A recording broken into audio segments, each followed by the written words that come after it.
네, 다들 주안에 평안하셨습니까? 네, 오늘 31강을 맞이하였습니다. 오늘 강의 제목은 좋은 은사와 온전한 선물이 되겠습니다.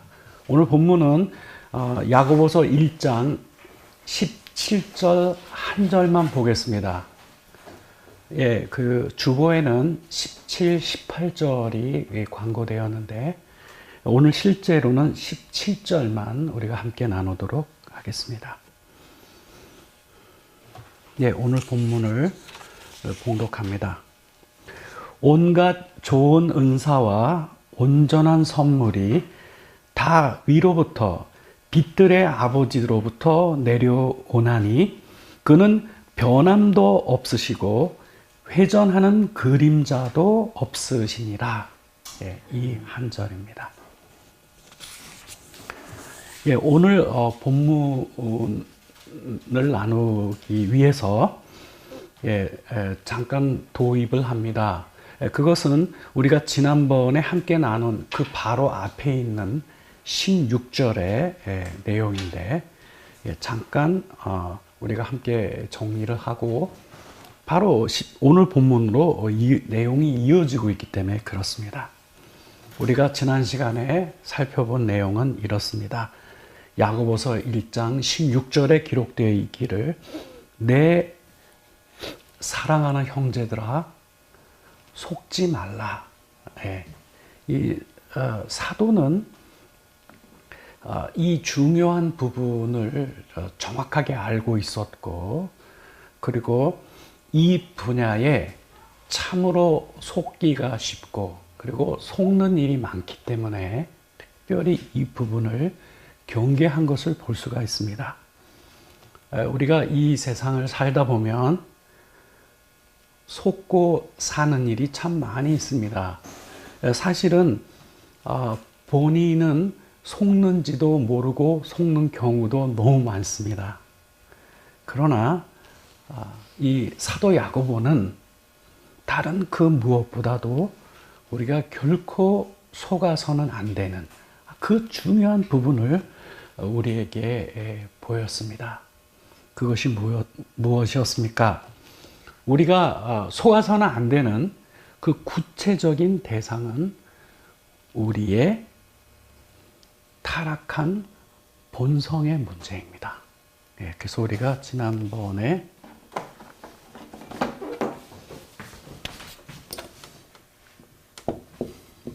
Our sinful nature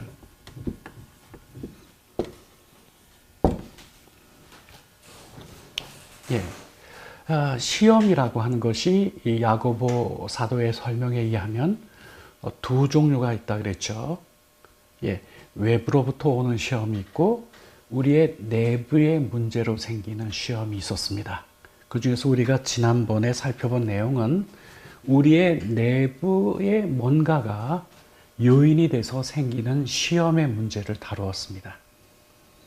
우리의 내부에 무슨 문제가 있었냐 하면은 이 타락한 본성이 우리 안에 자리 잡고 있다라고 하는 것입니다.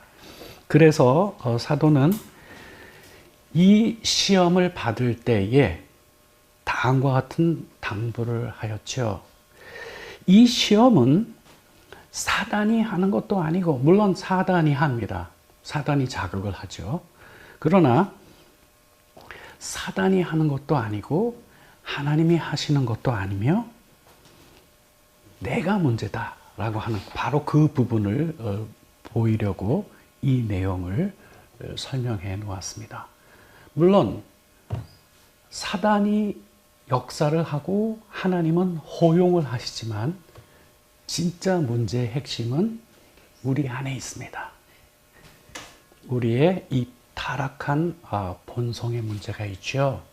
그래서 지난번에 루터의 유명한 그 이야기를 제가 소개시켜 드렸는데 기억나십니까? 이것을 루터는 애니멀, 동물이라고 표현을 하였어요. 이 동물이 우리 속에서 물에 빠져 죽은 줄로 알고 있었는데 사실은 이 동물은 수영을 할 줄 아는 그런 동물이어서 여전히 살아 있다라고 하는 것. 예, 야고보 사도는 바로 이 점을 우리가 함께 경계해야 된다라고 하는 그 교훈을 우리에게 말하여 주었습니다. 바로 그와 같은 성향이 타락으로 말미암아 아예 태어날 때 장착돼서 나오죠. 예, 아예 이 성향은 아예 우리가 갖고 태어나게 됩니다.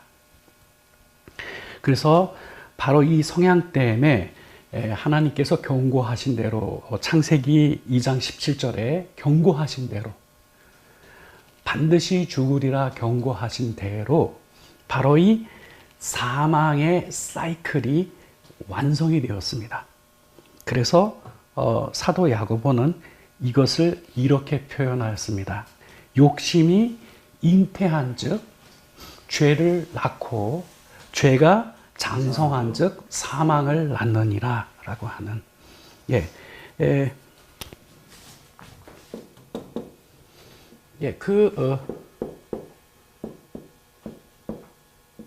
프로세스 그 과정을 창세기에서 하나님께서 말씀하신 그 구체적인 이 사망의 프로세스를 자세히 언급한 것이 바로 15절이었습니다. 그리고 그 본문 중에서도 우리가 가장 주목해야 되는 것이 바로 그 욕심이라고 표현된 것이 헬라어로 엔수미아라 그랬죠.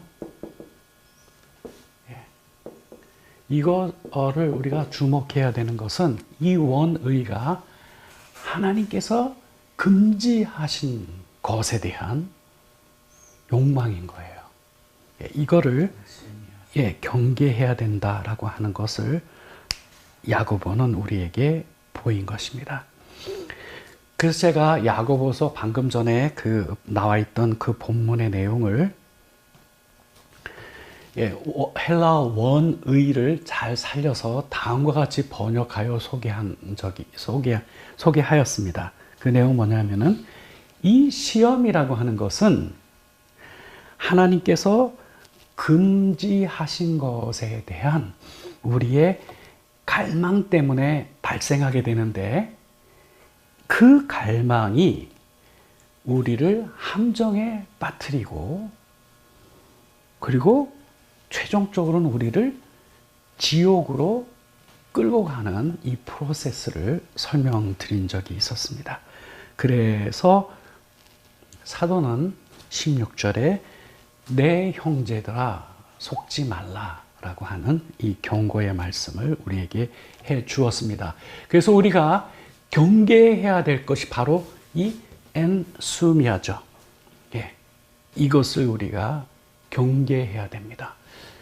루터가 말한 이 애니멀, 이 동물을 우리는 경계해야 합니다. 여기에 파수꾼을 세워 지켜야 합니다. 이것이 아주 중요한 교훈의 내용이었습니다. 자, 이제 이 본문이, 즉 이 16절의 내용이 이제 오늘 본문으로 이어집니다. 이처럼 우리의 이 부패한 본성으로부터 그와 같은 일들이 프로세스로 전개되면서 결국은 사망에 이르도록 하기 때문에 그것을 우리는 반드시 경계해야 된다라고 이렇게 하면서 자 16절에서 17절로 넘어가는 문맥을 살리면 이렇습니다. 그러니까 하나님은 그 누구에게 시험 받으시지도 않고 친히 시험하는 일도 없으시다라고 하는 것을 소개하였죠. 그리고 이제 17절로 이제 넘어옵니다.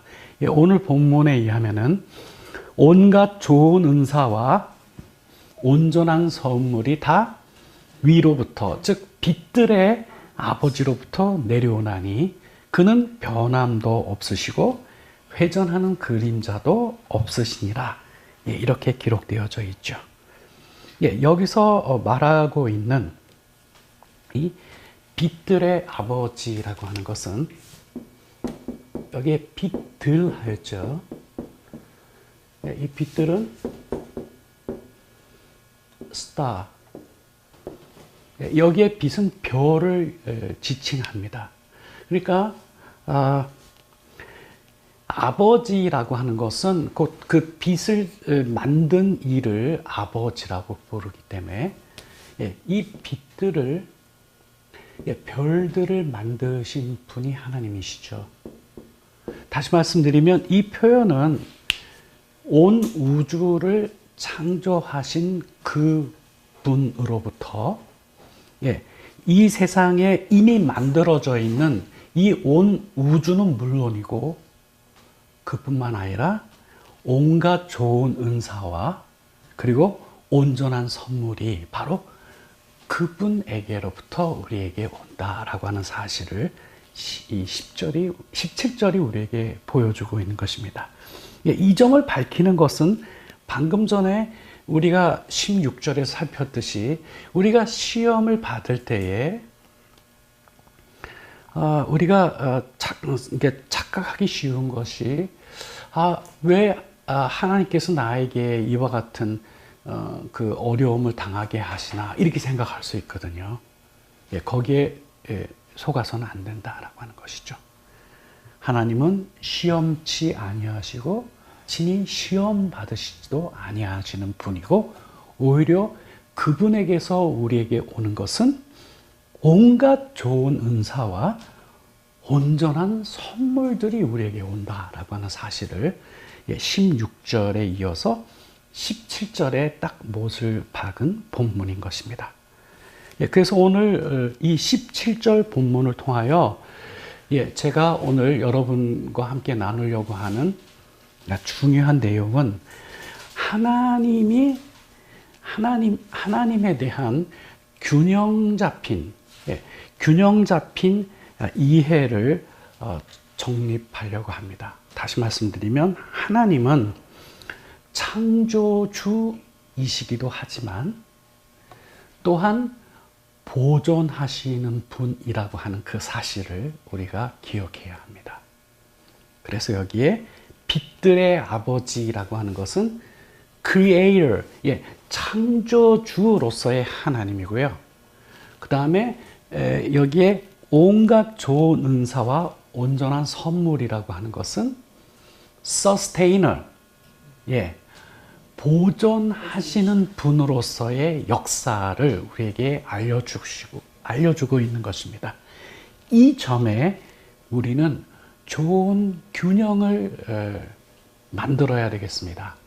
그래서 오늘 저는 몇 군데 이 신앙의 이해에 있어서 균형을 잡으려고 합니다. 그러기 위해서 일단 오늘 이 주어진 본문, 즉 야고보서 1장 17절을 다른 버전으로 함께 참고하고 가려고 합니다. 이 버전은 그 J.B. 필립스 버전으로 1장 17절 본문을 다시 한번 보고 가겠습니다.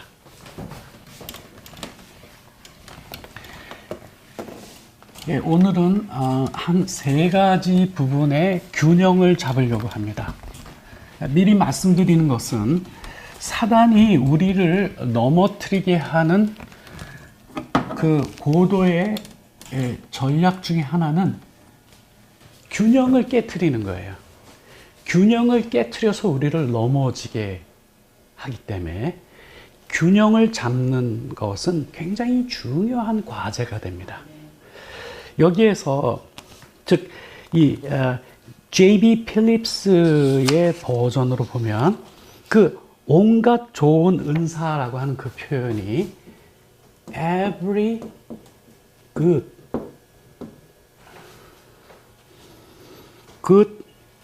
이 부분이 우리 한글 번역으로는 은사라고 표현이 되어 있잖아요, 그렇죠? 여기에 endowment라고 되어 있어요. endowment. 모든 좋은 엔다우먼트입니다. 이 엔다우먼트가 뭐냐? 자, 이것이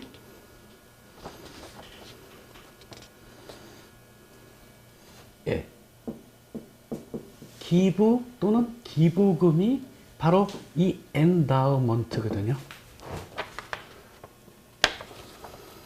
그래서 헬라어로 in Greek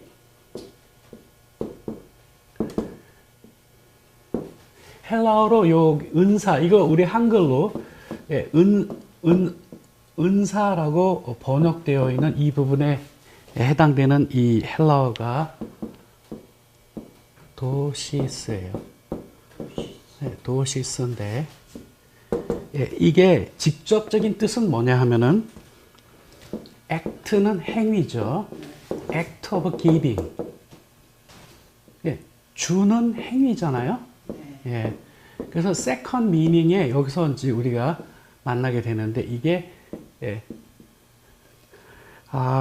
donation이에요. donation이 이게 기부죠, 기부. 기부 또는 기부금.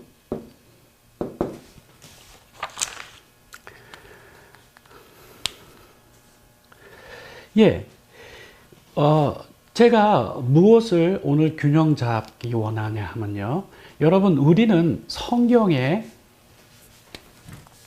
성경에서 말하고 있는 은사나 또는 선물에 대한 이 이해에 균형을 잡아야 할 필요가 있습니다. 이 은사나 선물이라고 하는 것은 대부분 이게 free, 이게 자유라는 뜻이지만은 가격과 관련돼서 사용하면 이게 공짜거든요. 공짜. 값 없이. 그러니까 하나님께서 우리에게 주시는 은사라든가 이 선물이라고 하는 것은 틀림없는 것은 우리의 어떤 노력이 들어가 있지 않은 하나님이 우리에게 일방적으로 주신 거 맞죠. 그래서 기프트 선물이잖아요. 그러나 여러분 여기 균형을 잡아야 될 것은 이거를 거저 주셨지만 그냥 주신 게 아니라는 사실이에요. 이게 뭐냐 하면 여러분 기부금이라고 하는 것은 예를 들어서 유니세프 같은데 우리가 기부금을 내죠. 근데 유니세프 입장에서는 내가 지금 10,000원을 기부하면 이 10,000원 만드는데 한 역할이 아무것도 없죠. 그러니까 받기는 어떻게 받아요? 공짜로 받죠. 그러나 여기에 목적이 있어요, 없어요? 목적이 있죠. 당신들이 하고 있는 그 일을 위해 써달라라고 하는 것이죠. 오케이? 마찬가지로 하나님께서 우리에게 주시는 이 은혜와 은사와 선물이라고 하는 것이 첫째로 이게 거저 주시는 거 맞아요. 그러나 그걸로 전부입니까? 아니에요. 우리에게 그것을 주신 데에는 하나님의 중요한 목적이 있어요. 오케이? 그래서 여기에 온갖 좋은 은사의 이 은사가 기부금이라고 하는 거예요. 하나님이 거저 우리에게 주시나 그냥 주시는 게 아니죠. 거기에 목적이 있는 것입니다. 그래서 이것과 관련하여 그래서 하나님의 선물이라고 하는 것은 free, 공짜, 거저 주시는 건 맞아요. 그러나 거기에 하나님의 거룩하신 뜻과 의도가 들어있죠? 이런 면에서 우리가 균형을 잡아야 됩니다. 그래서 이거를 우리가 확인하기 위해서 조금 긴 본문을 쭉 살펴보려고 합니다. 자, 이제 살펴보려고 하는 것은 자, 하나님께서 우리에게 거저 주신 것들이 너무 많은데 가장 대표적인 게 뭐냐 하면은 이 온 세상을 우리에게 창조해 주신 거예요. 이 창조물. 이거 우리에게 거저 주신 거예요. 예, 어느 누구의 노력이 참여된 분야가 아니죠. 거저 주셨지만 그냥 주신 게 아니에요. 자, 그것과 관련하여 로마서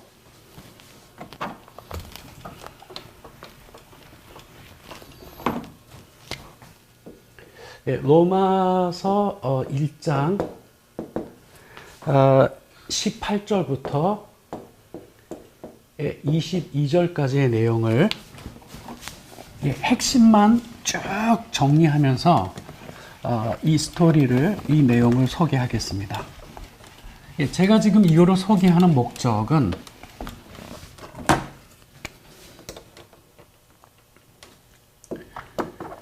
하나님의 창조물은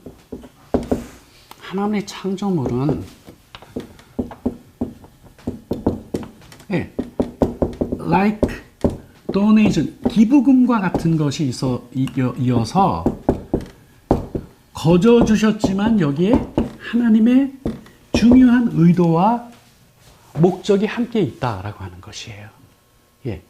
그런데 우리 기독교인들의 이 분야에 대한 이해를 보면 거저 받은 것에 대한 의미는 많이 부여하지만, 그러나 정작 그거를 그렇게 거저 주신 하나님의 거룩한 뜻을 챙기는 데에는 너무나 무력해요. 유니세프에 기부금을 10만 원을 냈는데, 만일에 그 유니세프라고 하는 그 기관이 거기에 이 도네이션을 하는 사람의 그 의도대로 그 활동을 하지 아니하면 어떻게 될까요? 저버리는 거죠. 그죠? 기부하는 사람의 중요한 의도를 저버리는 거예요. 마찬가지입니다. 거저 주신 거는 맞아요. 그러나 거기에 하나님의 중요한 의도와 뜻이 있는 것이죠. 이 부분을 우리가 확인하기 위해서 이 본문을 함께 잠깐 나누고 가도록 하겠습니다. 우선 18절에 보면 18절에 이렇게 기록되어져 있습니다. 물론 이거는 제가 골자만 정리해서 들려드리는 거니까 여러분이 이 바울의 이 놀라운 진술의 내용을 듣고 쫓아오시면 됩니다. 18절은 이렇습니다. 하나님께서 자신의 분노를, 자신의 진노를 늘 나타내신다라고 하는 내용을 하면서, 자, 뭐에 대하여 나타내느냐? 무엇에 대하여 그 하늘로부터 하나님의 진노가 쫓아나느냐 하면, 모든 simple and evil, 형용사 두 개를 쓰고 있고요. 이거는 죄인이고 이거는 악한 자들이 되겠죠. 이 사람들에게 하늘로부터 하나님의 진노가 늘 나타난다. 즉 하나님의 심판의 행위를 말하고 있어요. 근데 이 사람들이 누구냐 하면은, 이 점이 중요한데요. 이 점이 누구냐면은 push away. 이 push away라고 하는 것은 밀어내는 거예요. 받아들이지 않고 거부하는 거예요.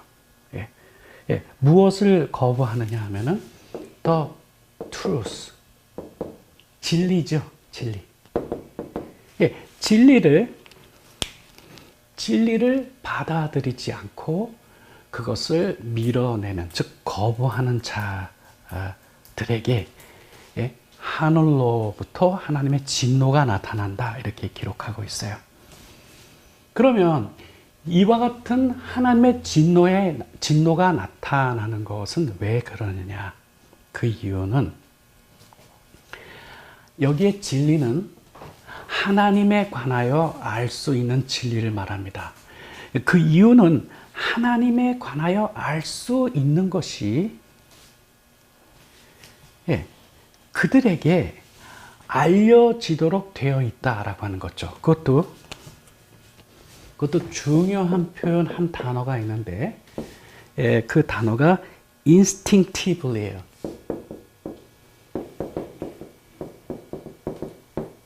본능적으로. 하나님에 대하여 알 수 있는 건데 이거는 본능적으로 알 수 있도록 그렇게 되어 있다라고 하는 것입니다. 그래서 이거를 다른 말로 표현하면 하나님께서 그들의 마음속에 이 진리에 대한 지식을 그들의 마음속에 넣어주셨다라고 이렇게 표현합니다.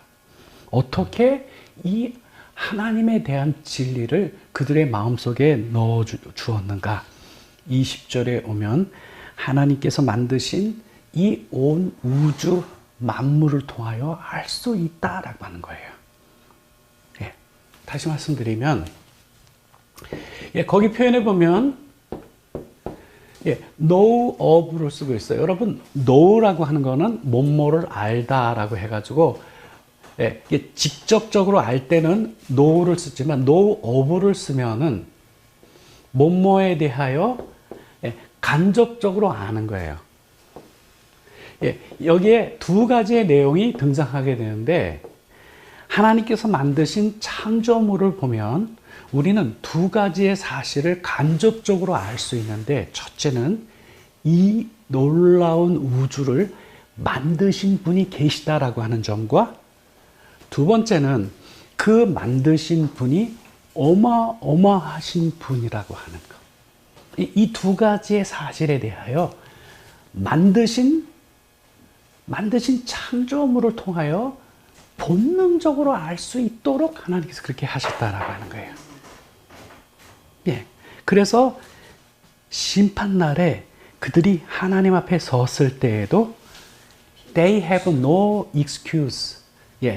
그 어떤 변명도 하나님 앞에 할 수 없다는 사실을 여기 얘기합니다.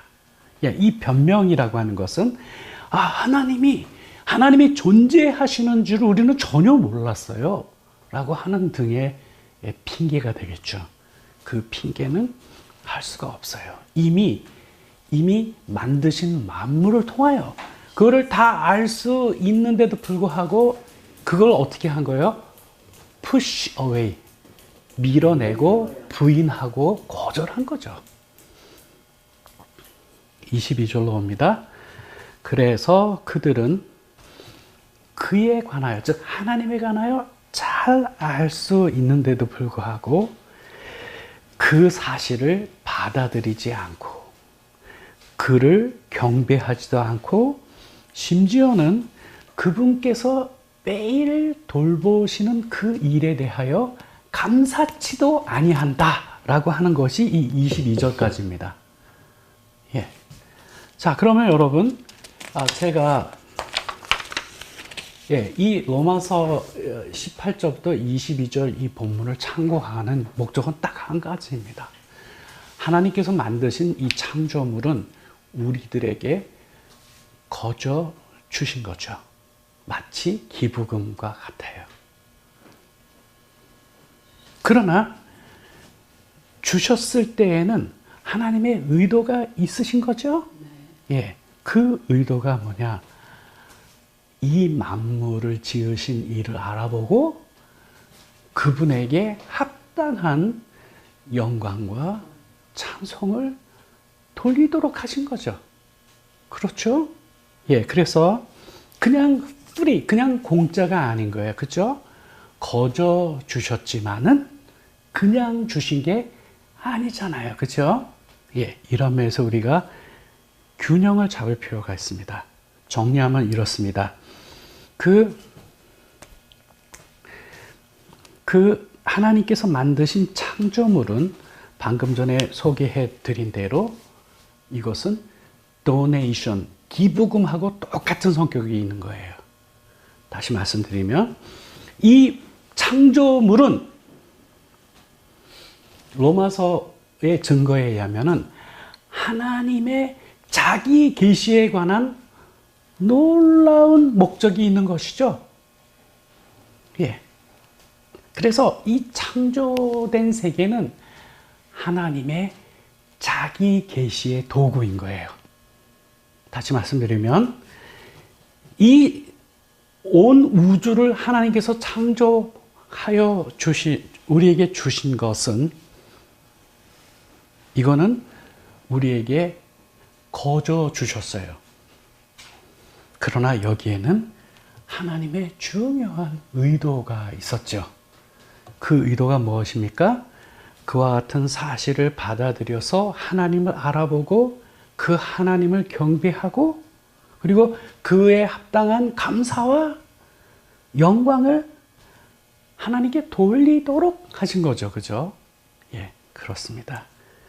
그런 의미에서 우리는 성경의 은사나 선물이나 창조물이 대표적인 것인데 그것들은 우리가 거저 받았으나 아무런 의미 없이 그냥 주신 것이 아니라고 하는 사실을 우리가 꼭 기억을 해야 하는 것입니다.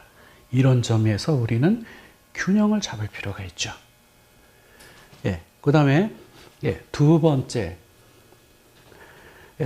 내용은 그 17절 본문에서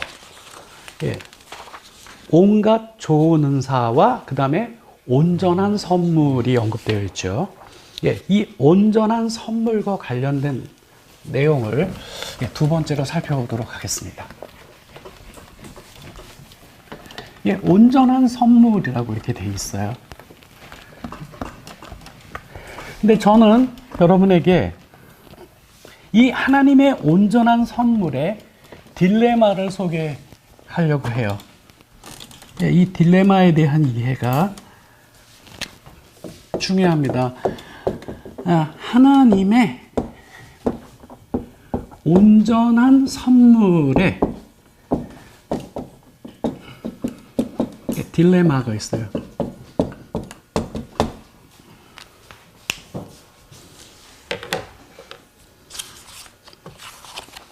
여러분, 우리가 신앙생활 중에 부딪히는 문제가 많이 있지만 그 중에 한 큰 문제는 이 하나님의 온전한 선물이라고 하는 것이 처음부터 온전한 모습으로 등장하지 않을 수 있다라고 하는 점이에요. 처음부터 온전하게 보이지 않는 형태로 우리에게 올 수가 있다라고 하는 점입니다. 이게 무슨 얘기일까요? 이전과 관련하여 요셉의 경우를 우리가 함께 잠깐 생각해 보십시다. 여러분, 요셉은 그 꿈 때문에 형제들로부터 엄청난 핍박을 받았죠. 그리고 바로 그 꿈 때문에 그는 많은 고난의 길에 처해집니다. 여러분, 그 꿈의 내용을 여러분 아시죠? 그 꿈은 분명히 하나님의 온전한 선물의 내용이었어요. 그러나 이 온전한 선물은 이 시작의 초기를 보면은 결코 온전한 선물로 보이지 않습니다. 형제들의 핍박에 죽을 고비를 넘기고 애굽으로 팔려가는 그 노정으로 이어지는 것을 우리가 볼 수 있지 않습니까? 그래서 이 하나님의 온전한 선물이라고 하는 것이 처음부터 우리가 정말 이게 하나님의 놀라우신 온전한 선물이구나 라고 인식하지 못하는, 오히려 그것과 반대되는 상황으로 우리에게 올 수 있다라고 하는 점입니다. 그러나 시간이 흐르고 창세기 50장 2절에 보면 요셉이 이와 같이 얘기합니다. 당신들은 나를 해하려 하였으나 하나님은 그것을 선으로 바꾸어 오늘같이 많은 백성들의 생명을 구원하게 하시려 하셨나이다. 그렇죠? 예. 예, 여기에서 우리는 예, 이 하나님의 섭리, 예, providence, 이 하나님의 섭리와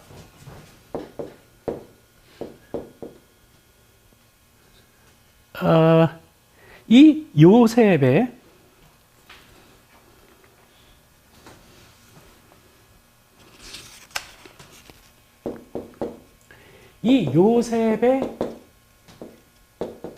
에무나, 예? 요셉의 믿음을 우리가 함께 보게 됩니다.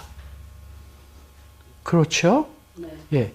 그 꿈의 성취는 하나님의 섭리와 요셉의 놀라운 신앙이 함께 작용하였죠. 그래서 결국은 온전한 선물이 in the long run 결국에는 나타나게 되었는데, 방금 전에 소개해드린 대로 당신들은 나를 해하려 하였으나 하나님은 그것을 선으로 바꾸셔서 오늘같이 많은 백성의 생명을 구원하시게 하셨나이다 라고 하는 고백을 하게 되잖아요. 네. 오케이. 그렇기 때문에 여러분, 이 하나님의 이 온전한 선물이라고 하는 것이 나타날 때부터 그런 모습이 아닐 수 있다라고 하는 것을 우리가 알아야 됩니다. 여기에 뭐가 필요합니까? 성도의 인내가 필요한 거죠. 예, 에무나가 필요한 거죠. 네. 변함없이 흔들리지 아니하고 하나님 한 분만을 의지하는 이 신앙이 필요한 것이죠. 네. 그렇습니다. 예, 요셉은 그와 같은 삶을 살았어요. 예, 우리가 기억해 보면 충분히 알 수 있죠. 요셉은 흔들리지 아니하였고요, 변함이 없었고요, 끝까지 하나님을 의지하였던 그걸 볼 수 있습니다. 그래서 저는 이 본문을 보면서 한 가지 중요한 사실을 balancing, 이 균형을 잡아야 되는 두 번째 내용을 제가 확인해 볼 수 있었습니다. 이것은 여러분, 그 루터의 우측편에는 칼빈이 있습니다. 예, 루터는 human freedom, 사람의 자유죠. 예, 왜냐하면 루터는 오직 믿음으로 구원을 얻는, 예, 그러니까 이 중요한 중심이 하나님 쪽보다는, 예, 믿는 사람의 이쪽에 실려 있죠. 예. 예, 거기에 비하면 칼빈은 하나님의 예, sovereignty,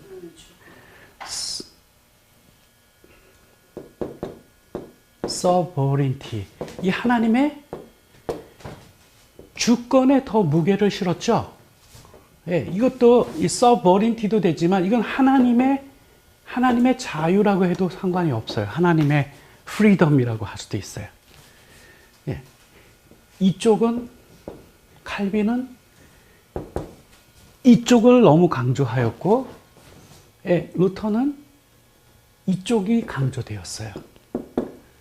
그래서 이 균형이 필요한 거죠. 네, 이 균형을 잡은 이가 바로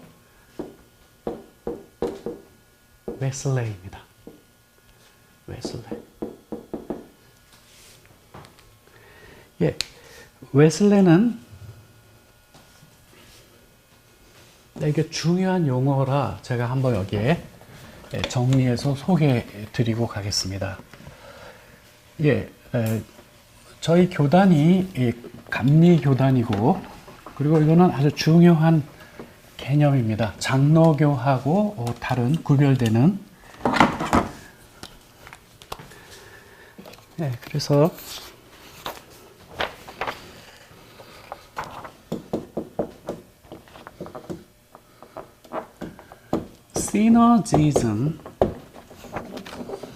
synergism in the frame of monogism.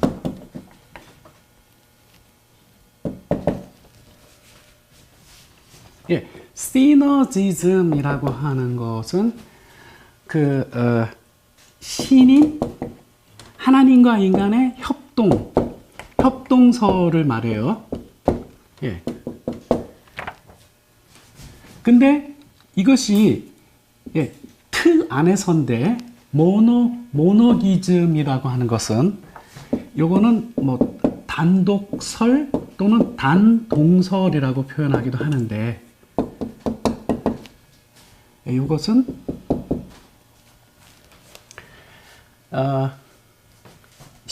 사람은 배제된 하나님만의, 그러니까 여기 하나님의 단독 사역의 틀 안에서 신인 협동설입니다. 이게 이제 웨슬리의 견해고 입장이고 또한 저희들 교단의 입장이기도 합니다. 전적으로 하나님의 주권 속에 되는 일이나 실제로 구체적인 상황에 가면 하나님과 사람이 함께 협력하여 이루어지는 부분이 있는 것이죠. 방금 전에 요셉의 꿈은 하나님의 providence, 하나님의 섭리와 요셉의 에무나가 함께 된 것이죠. 그죠? 예, 그래서 이거를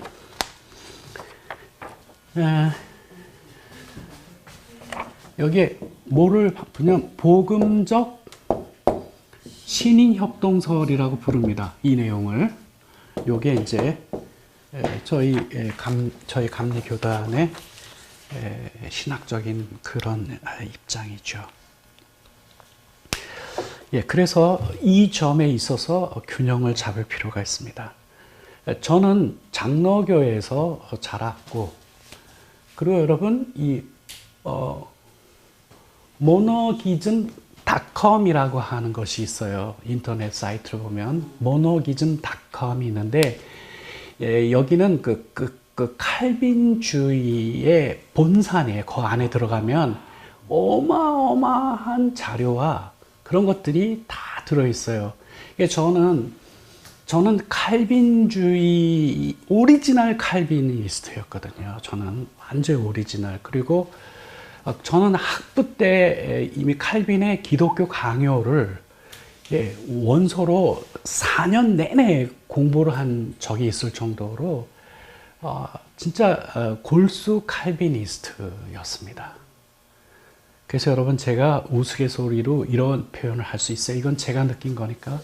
안 믿는 사람이 예수 믿는 것보다 더 힘든 게 칼비니스트가 감리교도가 되는 게 진짜 힘든 거예요. 예, 이거 진짜 힘든 거예요.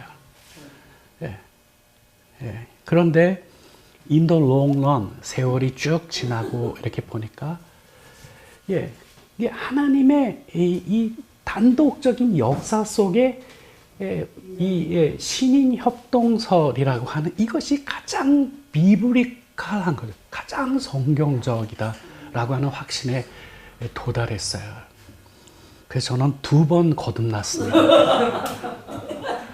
이거 이렇게 되는 일이 더군다나 지독한 칼빈주의자였거든요. 저는요. 하나님의 은혜입니다.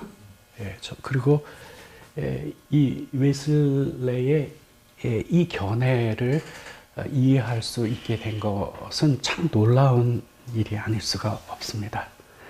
그래서 여러분, 하나님의 섭리와 요셉의 간증을 다시 한번 들어보면 창세기 20장 20절에서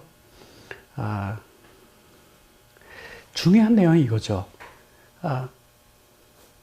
하나님께서 당신들이 악하게 의도하였던 것을 뭘로 바꿔주시죠?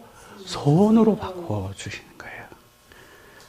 그리고 이 하나님의 섭리의 역사의 작용이라는 것이, 그러니까 악을 선으로 바꾸시고 죽음을 생명으로 바꾸는 역사를 해주신 것이죠. 여기에 하나님의 섭리와 그리고 이 요셉의 에무나가 거기에 함께 들어있는 것을 볼 때에, 지금 여기에 소개해 드린 대로 하나님의 단독적 사역 속에 들어있는 신인 협동설, 즉 이거를 복음적 신인 협동설이라고 하는데, 이것이 가장 성경적 견해이다라고 하는 사실을 여러분께 소개를 드립니다. 자, 그 다음 강의 포인트로 넘어가겠습니다. 그 다음 강의 포인트는 이 빛들의 아버지라고 하는 그 표현 속에서 찾겠습니다. 아까 잠깐 소개해 드렸듯이요, 이 빛은 정확하게, 여러분 태양계에서 빛을 발하고 있는 별은 태양이죠, 태양. 태양. 이게 빛들이라고 하는 것은 빛을 발하는 것들. 다시 말씀드리면, 온 우주 만물을 창조하신 분이 계신데, 그분의 이름이 빛들의 아버지인 거죠. 근데 이 아버지라고 하는 것이 성경에서, 즉 구약에서 일상적으로 쓰는 표현이에요. 예를 들면 욥기 38장 28절에도 보면 이렇게 기록되어져 있습니다. 비에게 아비가 있느냐? 이렇게 묻고 있어요. 비에게 아비가 있느냐? 이 표현이 Has the rain a father? 비에게 아비가 있느냐? 그 말이 뭡니까?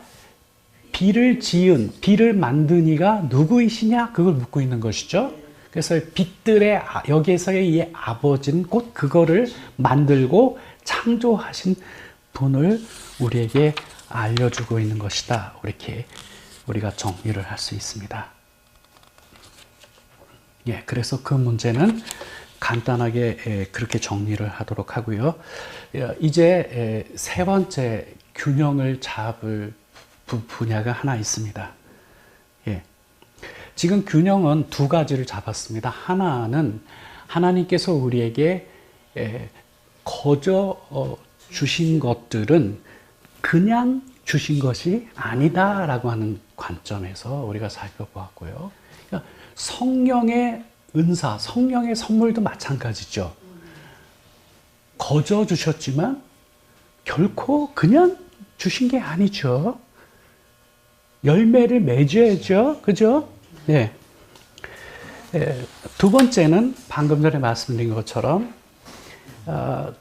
human freedom, 인간의 자유를 더 강조하는 이런 부분과 하나님의 주권을 강조하는 이런 부분으로 이게 균형이 맞춰지지 않는 것을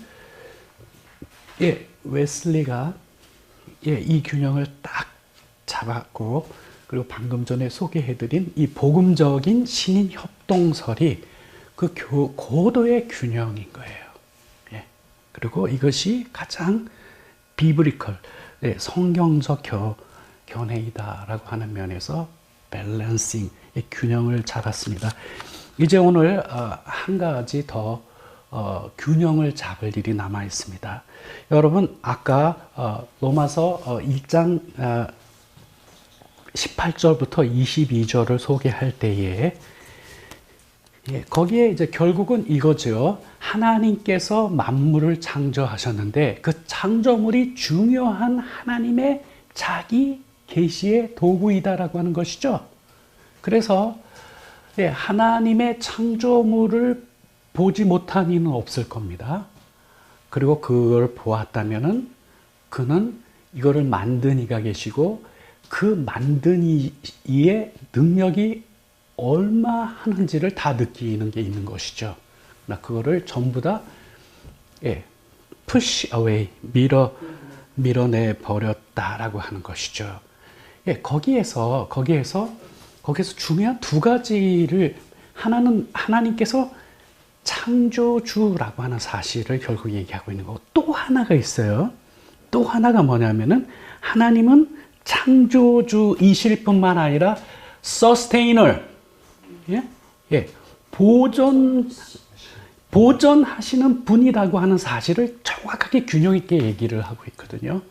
그래서 지금 마지막으로 우리가 균형을 잡을 일은, 하나님은 창조주이실 뿐만 아니라 창조한 그 세계를 오늘도 변함없이 붙들고 그것을 보존하시는 그런 역사를 하고 계시는 분이라고 하는 사실을 우리가 아는 관점에서 밸런싱이 필요합니다. 그런 점에서 어느 부분이냐면 아까 그 로마서의 글 중에 두 가지가 나와요. 그러니까 하나님이 창조주이시다라고 하는 것에 관련해서는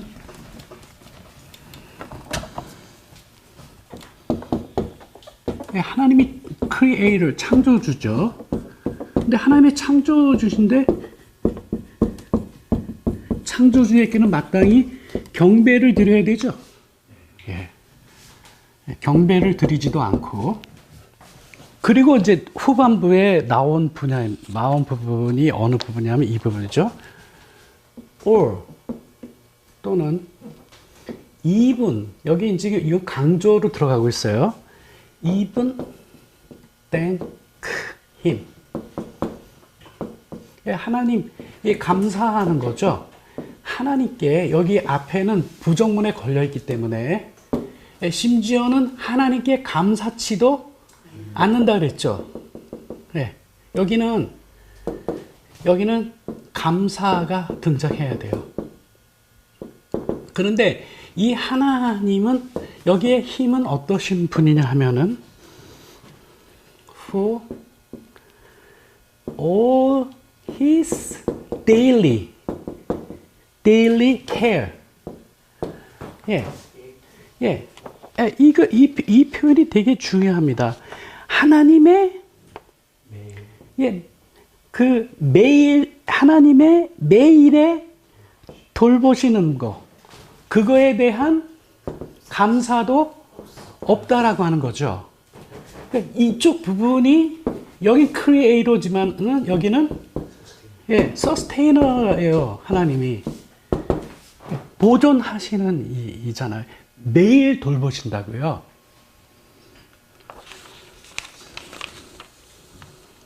그러니까 여러분, 워십이라고 하는 것은 우리가 하나님 앞에 드리는 거죠. 그렇죠? 근데 이 매일의 돌보심이라고 하는 건 우리가 하나님께 받는 거예요. 그렇죠? 그리고 우리는 뭐가 올라가죠? 감사가 올라가잖아요.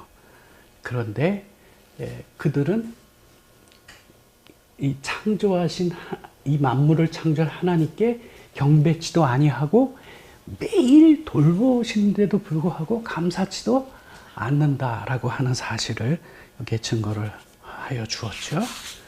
그래서 이 로마서의 본문과 너무나도 짝을 이루는 구약의 본문 하나를 소개해 드리고 요 맨 마지막 밸런싱 부분을 정리를 하도록 하겠습니다.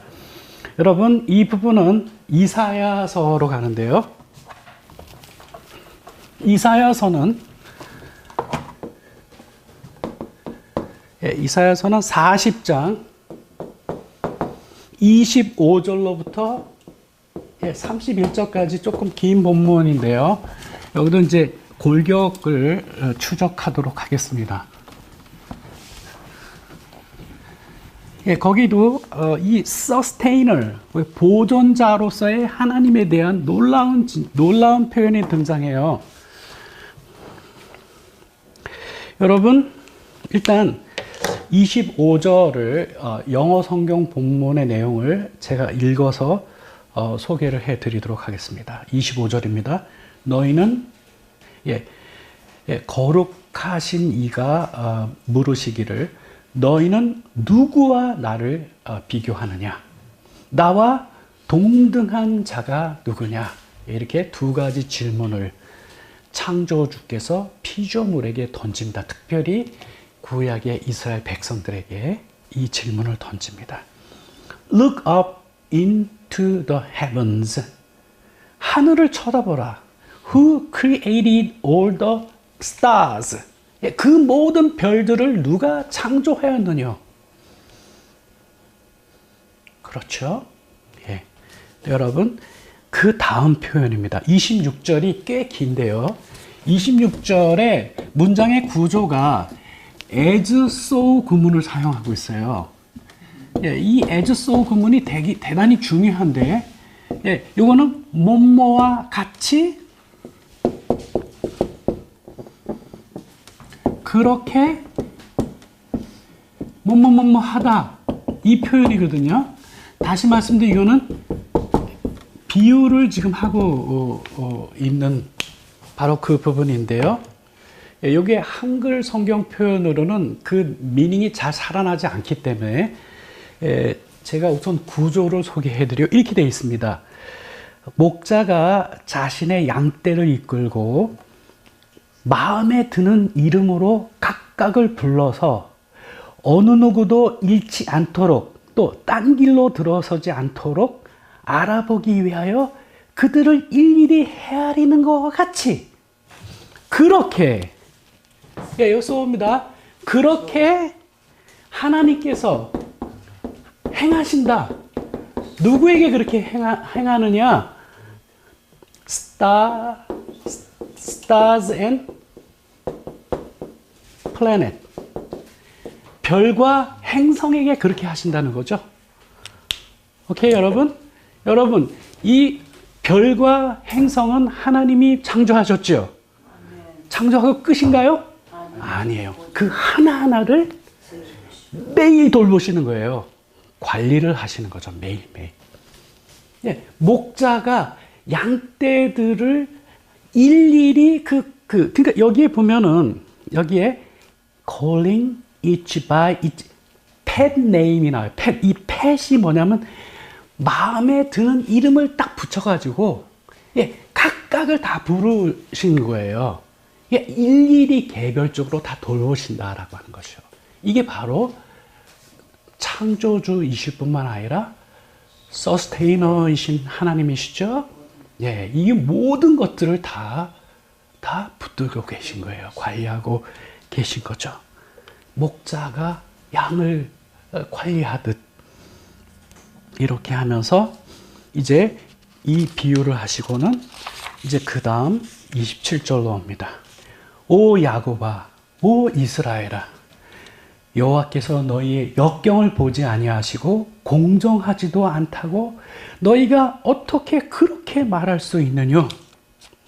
너희는 아직 깨닫지 못하느냐?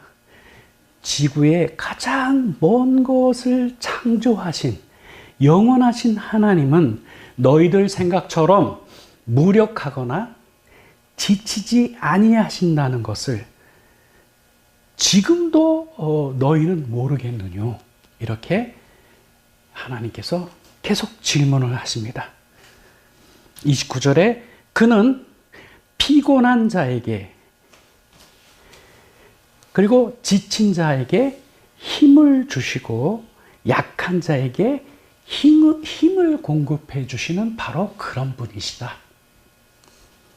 심지어 젊은이들도 지치게 될 거고 젊은이들도 포기하게 되지만 그러나 여호와를 기다리는 그들은 즉 여호와를 앙망하는 자들은 자신의 힘을 새롭게 할 것이어서 그들은 달려도 피곤치 않고 걸어도 지치지 아니할 것이다. 이게 전부 서스테이너로서의 하나님의 모습을 지금 계속 얘기하고 있죠. 그래서 여기서 누가 그러냐 하면은 여호와를 앙망하는 자죠. 예, 이 한글 표현을 원의를 너무나 잘 발휘하였어요. 예, 이 앙망하다라고 하는 것의 표현이 히브리어로 쿼바르인데, 예, 이게 eagerly look for예요.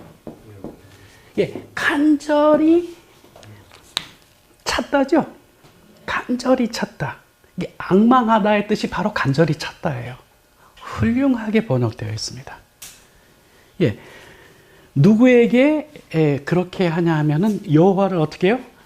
간절히 찾는 자를, 예, 간절히 찾는 자들을, 찾는 자들은 그들의 힘을 새롭게 하여 비유를 합니다. 독수리가 날개 치고 올라감과 같을 것이라 그랬죠. 왜 그렇게 표현하셨냐? 그들은 달려도 지치지 않고 걸어도 피곤하지 않을 것이기 때문이다 라고 하는 것이죠. 오케이. 예. 이처럼 하나님은 창조자이실 뿐만 아니라 서스테이너, 보존하고 우리를 유지하고 붙들어 주시는 분이시죠. 예. 그래서 여러분 오늘 결론의 말씀 하나를 소개하고 이제 정리를 하겠습니다. 예, 이것은 모세의 뒤를 이은 여호수아에게 주신 말씀인데요. 예, 여호수아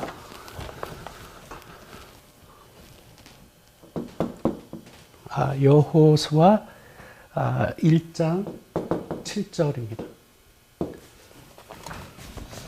예, 한번 읽어주실래요? 찾으신 분 계시면 한번 읽어주시기 바랍니다.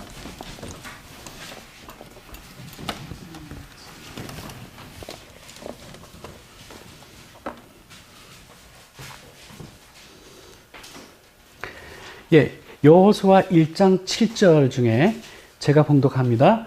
우로나 좌로나 치우치지 말라. 그리하면 어디로 가든지 형통하리라. 예, 형통하리니. 여러분, 왜 이 명령을 주셨을까요? 치우치기가 너무 쉬우니까. 여러분, 여호수아는 이제 가나안 정복의 명령을 받은 그 위치죠. 여기서 중요한 게 치우치지 아니하는 겁니다. 근데 여러분, 바로 그 치우치지 아니하다라고 하는 그 표현이 뭐냐면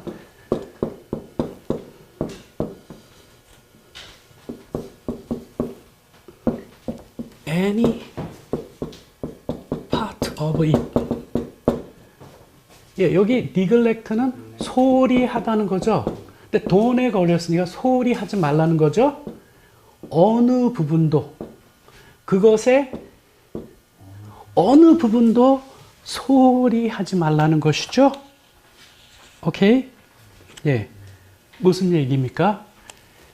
균형을, 오늘 말씀드린 걸로 표현하면 균형을 잡으라는 거죠. 예. 하나님은 창조주이실 뿐만 아니라 서스테이너, 예? 유지, 보존하시는 분이라고 하는 이 점에 있어서 균형을 잡으라고 하는 것이죠. 예? 창조주이신 하나님만을 기억할 것이 아니라, 예, 그것의 어떤 부분도 소홀히 하지 말라라고 하는 것이 이 중요한 명령입니다.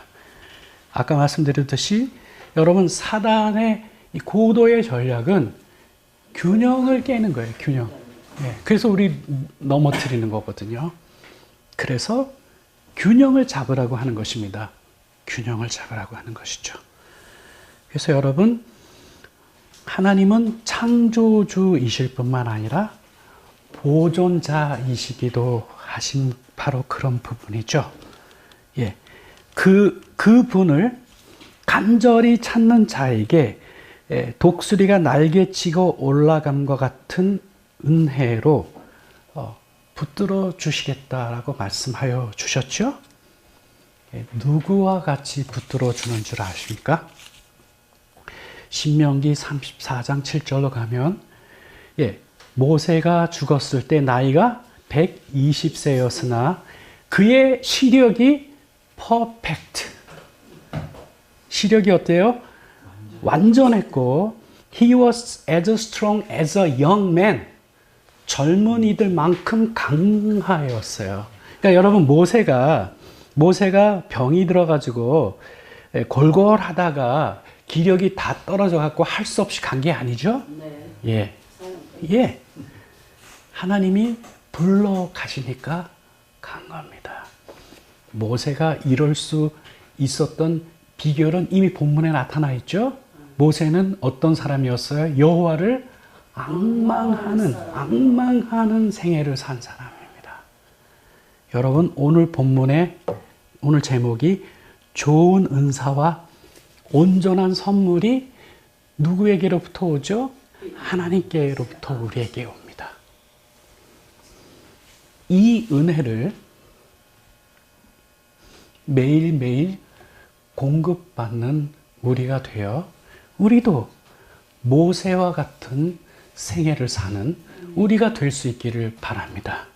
예, 여기에 나와 있듯이 우리도 우리를 부르시는 그날까지 모세와 같은 삶을 사는 그 은혜가 우리 모두에게 함께 하기를 바랍니다. 아멘.